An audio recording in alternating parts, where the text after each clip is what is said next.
A Medical Doctor's Understanding of Buddhism, authored by Dr. Woon LIU. Preface. Buddhism is a scientific knowledge. It has helped me a lot. It would and could help anyone who knows and understands its teachings. To me, it is the most precious and important knowledge that everyone should study. You do not have to believe it, but you have to know clearly what it is. I feel obligated to share my understanding of Buddhism. I was educated in Hong Kong, and was trained to believe in modern science and logics. Buddhism in Hong Kong was largely thought to be a superstition. It is regarded as a religion of worshipping wooden statues, burning incense, and praying for personal interests. This belief regarding Buddhism is of course incorrect. Buddhism is science and not superstition. In Hong Kong, superstition means not knowing and yet believing. Not knowing the wisdom of Buddhism and believe it is worthy of believing is of course superstition. On the other hand, not knowing the wisdom of Buddhism and believe it is not worthy of believing is also superstition. Why is that? Because both are not knowing and yet believing in a concept, one worthy of believing and one not worthy of believing. The important thing is to know. Science in some dictionaries is defined as knowledge that can be understood, practiced with expected results, and that the results are reproducible. Buddhism fits well this definition. It teaches us what we are, what life is about, and how to get back to our original blissfulness, and this can be studied, understood, practiced and achieved by each and every one of us. The most important teaching of Buddhism is to know and understand ourselves. Its teaching on letting go worries and stresses is unique and workable. I personally have tried it, and it works well for me. Willingly and feeling obligated, I would like to share this very precious knowledge. By Dr. Woon LIU. Chapter 1. Buddhism is fair, reasonable and open-minded.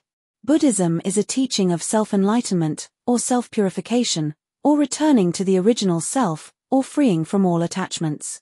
There are different definitions in different words, but all are trying to convey the same message. I did not believe in supernatural, God, Buddha, or any religion until I came across something that made me believe that supernatural might indeed exist. I then started to look up books related to supernatural and religions, mainly books on Taoism and Buddhism, and did fairly extensive reading. I came to the conclusion that Buddhism was the most worthy of studying as its teaching is fair, reasonable, and open-minded.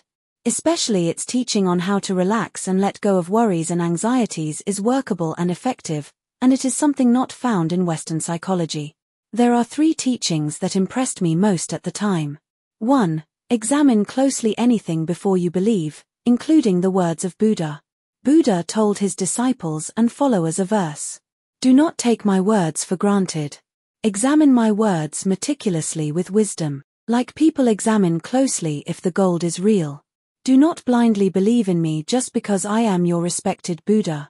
Is Buddha lacking confidence in his teachings? The answer is no, of course. What Buddha wants us to do is that we must use our wisdom, and we must not believe in anything blindly. Like the word emptiness or void. Many would misinterpret emptiness as no need to practice or do anything, and there is nothing to attain. But emptiness actually means we must empty the troubles, worries, or attachments in our heart. It does not mean we need not practice. 2. Other religious teachings are acceptable if they are sensible and well-founded.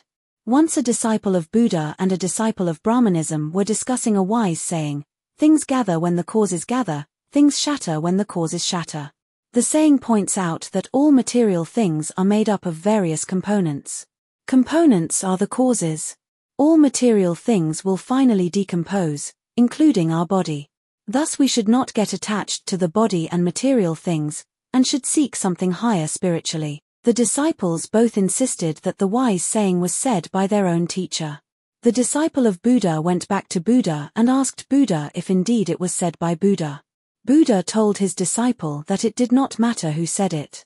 As long as the disciple, using his wisdom, found the saying was sensible and well-founded, he could take it to be said by Buddha. Thus in Buddhism, disciples are free to learn anything from anyone if that anything is good teaching. We of course need to exercise our wisdom in all circumstances. 3. All good teachings, especially those good for the mind and soul, are Buddhism teachings. Summing up the above 3 points, Buddhism is more like a teaching and not a religion. Anyone is welcome to study Buddhism whether one is a Buddhist or not. Would one then not say that Buddhism is open-minded and is worthy of a further and deeper understanding? And indeed what Buddha wants is to leave behind the profound knowledge of enlightenment for the good of mankind, and have no wish to be praised or worshipped. Chapter 2, Enlightenment of Self, to enlighten others, perfection of enlightenment of self and others. So what does a fair, reasonable and open-minded Buddhism teach us? The word Buddha means enlightenment of self, to enlighten others, and perfection of enlightenment of self and others. Enlightenment is the result. It is the goal to be achieved. But before we can achieve that we must know and understand our own self. One would ask why it is that we do not know our own self. One knows what one likes or dislikes, and knows if one feels good or bad. So why is it that we do not know our own self? We know what we want and how we feel.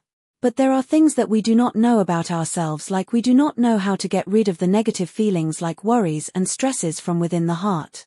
For example, if we are tired of thinking, can we stop thinking? Is it really possible to stop thinking or worrying from within the heart at our own will? Most people think this is impossible. But Buddhism adamantly says this can be done, and this is what makes Buddhism so precious, so irreplaceable, so important and so unique. In my opinion, to learn Buddhism's teaching of letting go our worries and attachments is a pleasant, precious, important and compulsory subject for life. Let me quote an example of knowing and understanding the self. A mother came with her daughter to my clinic, saying that her daughter was upset and unhappy, and had insomnia. I asked the young lady what was the cause. She just gazed at the floor, looking like she was not willing to talk to me. Noting her daughter's nil response, her mother told me that her daughter was admitted to university lately, and had problem getting along with her classmates. The reason was that her classmates would like to gather together after class for various social fun activities, but because their family belonged to a lower income class, they had no spare money to let her daughter participate in such activities. Thus her classmates found her unsociable. Some even said something mean and isolated her. Thus the young lady felt looked down upon, lonely with no friends, upset, unhappy and had insomnia. Knowing the young lady's problem, I quickly searched in my mind to find what I could say to help her.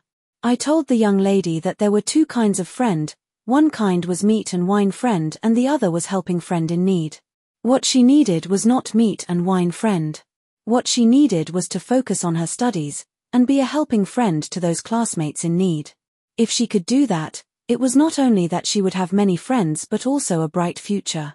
Those were the friends she should have, not meat and wine friends. Not getting along with meat and wine friend was not unsociable but in fact was the right thing to do.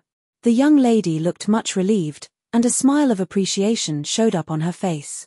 Her mother thanked me and told her daughter to take heed of my advice. In the above example, once the right concept, the right idea or the right belief is known and understood, the trouble or the problem would easily be fixed. It works well in cases where the attachment is not strong. But in lots of other cases, like stress, worries, anxiety and insomnia, where the habitual force or attachment is strong, the right concept might not be able to help us to really let go of worries and other negative emotions. For example, we know that worrying is bad for health and would not help in solving problems. In concept we know we should let go of worrying and yet are not able to do that.